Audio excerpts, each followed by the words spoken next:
Dear students, if you want to open the Canvas, so there is the website.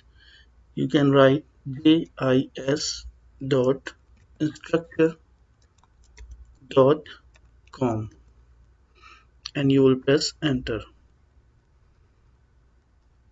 Here you will write your email address. Your email ID will be your ID at jisschool.org. Suppose your ID is 602359 at jisschool.org. Then you will press enter and here you will write the password.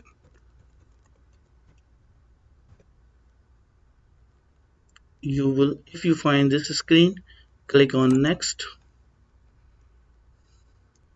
You will find this screen. Here you have to skip setup.